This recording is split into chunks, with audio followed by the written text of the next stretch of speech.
E aí, pessoal, tudo bem? Eu estou trazendo esse vídeo para vocês para fazer alguns comentários sobre o roteiro que eu coloquei para vocês, que está lá no Google Sala de Aula, com as atividades de química para essa segunda quinzena. Nesse roteiro, a gente vai tratar sobre a introdução ao estudo da química orgânica. Alguns alunos me disseram que estavam com algumas dúvidas sobre os exercícios, e eu acredito que devem estar também com dúvidas sobre os conteúdos em si. Então, eu preparei alguns materiais aqui e vou fazer alguns comentários sobre o roteiro, sobre os textos que eu coloquei, que são as fontes de consulta, né, que eu disponibilizei para vocês. Eu vou fazer alguns comentários sobre eles e também sobre os exercícios que eu passei. Então vamos lá para o roteiro para eu começar os meus comentários, as minhas considerações sobre o assunto.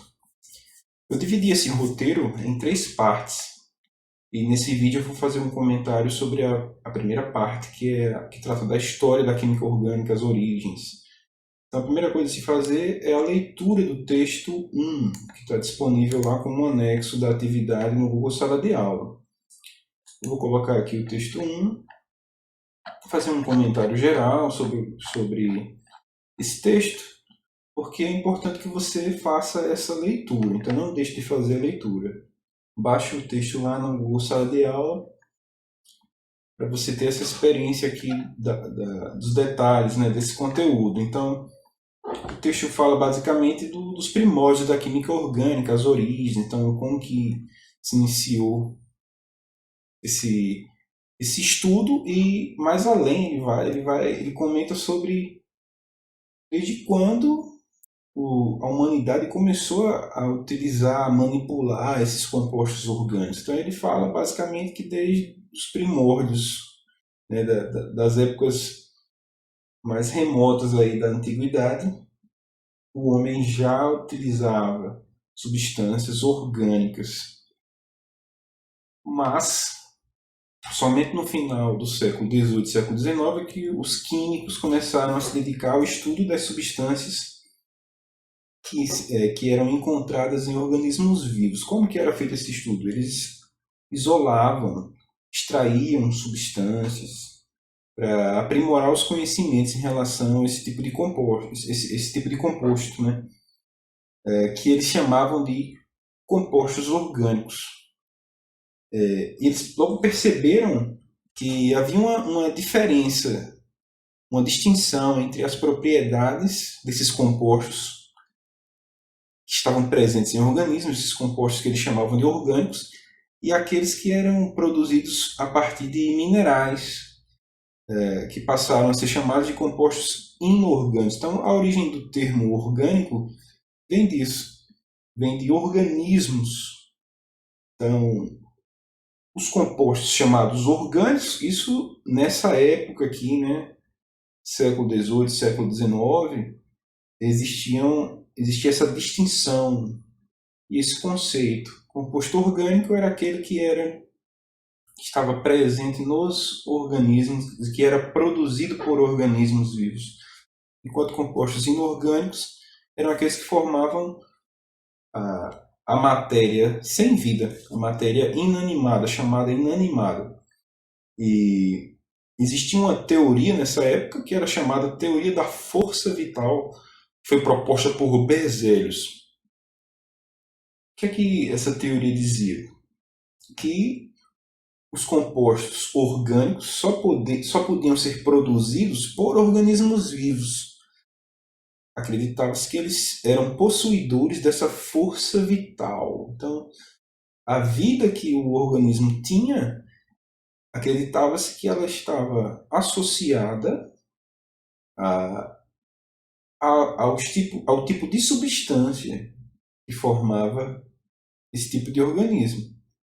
Então, essas substâncias possuíam esse caráter, essa força vital que atribuía a vida ao organismo, né? Então, essa qualidade para os organismos vivos. Os organismos, a matéria inanimada, né? A matéria sem vida, era formada por substâncias que não tinham força vital. Então, principal base dessa teoria era que um composto orgânico não podia ser produzido por organismos vivos. O que é que ocorreu? Em 1828, esse pesquisador chamado Friedrich Wöhler, ele conseguiu produzir a ureia, que era um composto conhecidamente orgânico, que era obtido a partir da urina, né? A ureia ela é fruto da degradação, da quebra de proteínas, e ela é eliminada na urina. Então já se conhecia esse composto, era um composto conhecidamente orgânico. O que é que o Wöhler fez? Ele conseguiu produzir ureia no seu laboratório, utilizando um composto inorgânico, que foi o cianato de amônio. Então está aqui uma equação, a equação que mostra o aquecimento do sal que o Wöhler utilizou, que é o cianato de amônio, então através de aquecimento, através de, logicamente, um processo complexo, né, com algumas etapas e tudo, então ele conseguiu produzir um composto orgânico. Isso abalou profundamente a teoria da força vital. E logo foram produzidos outros compostos orgânicos através de substâncias inorgânicas. Então a teoria da força vital foi deixada completamente de lado, mas aí passou-se a procurar uma nova forma de distinguir essas substâncias, as orgânicas das inorgânicas. E observou-se, a partir de alguns estudos, a existência de diversas substâncias que tinham uma característica em comum, que era a presença do elemento carbono na sua composição. E nesses compostos, o carbono forma estruturas particulares, que são estruturas em cadeia. Então, basicamente, fazendo um resumo geral aqui da história, né? A definição de química orgânica foi alterada a partir dessa descoberta, dessa nova proposta.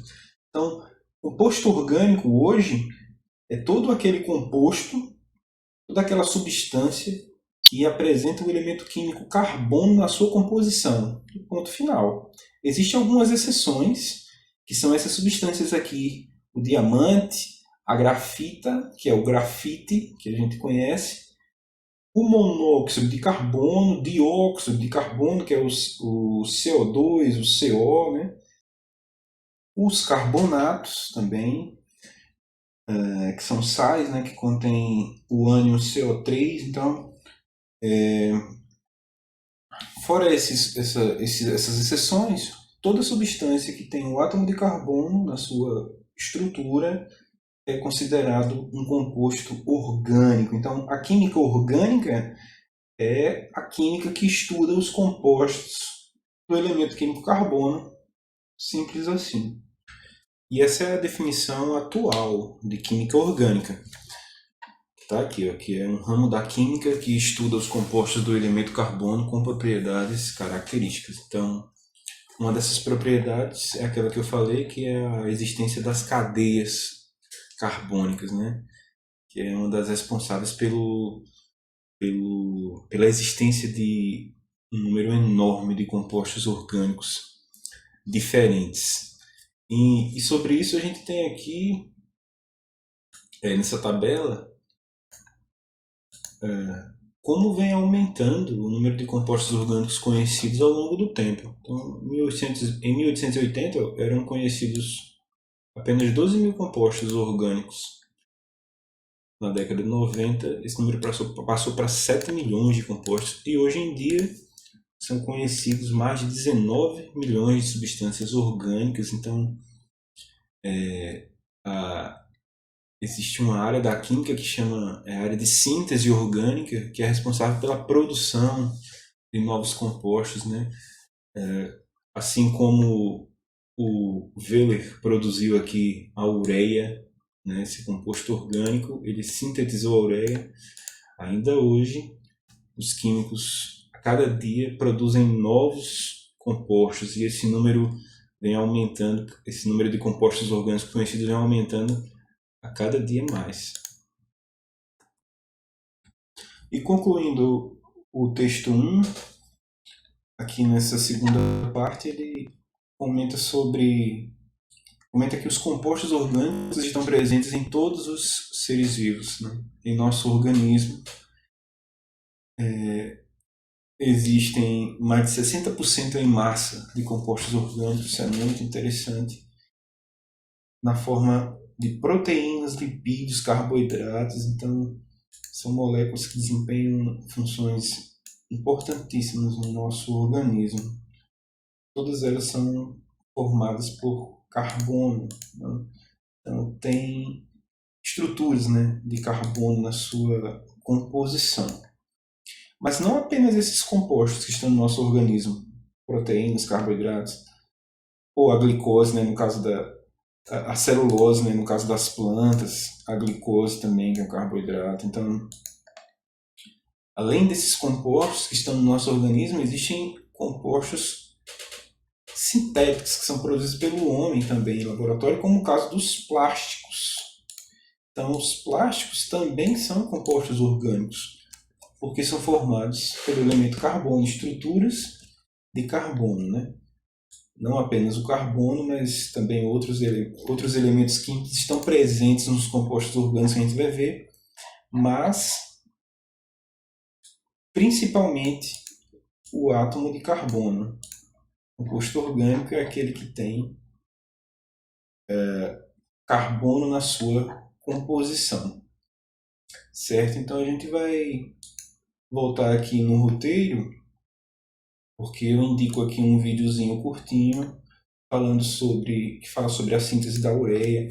Ele é legendado, o áudio dele é em inglês, mas ele é bem pequenininho, então dá para assistir e é bem interessante para ilustrar um pouco sobre essa síntese, né, que foi tão importante para a química de maneira geral e foi um marco da química orgânica, né, a síntese da ureia.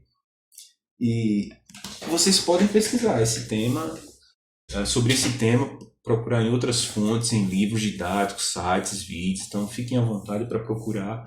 No próximo vídeo a gente vai discutir, eu vou comentar, né, na verdade, o texto 2. A gente vai falar sobre a composição desses compostos orgânicos. A gente vai ver que não apenas o carbono está presente, existem outros átomos também que estão presentes em diversos compostos orgânicos. Primordialmente, né, o composto orgânico tem que ter o elemento que deve existir ali para que ele seja considerado orgânico é o carbono. Mas existem outros átomos que também vão estar nas estruturas, né, ligados à cadeia carbônica, certo? Então a gente fica por aqui com esse vídeo e voltamos com o texto 2 no próximo vídeo.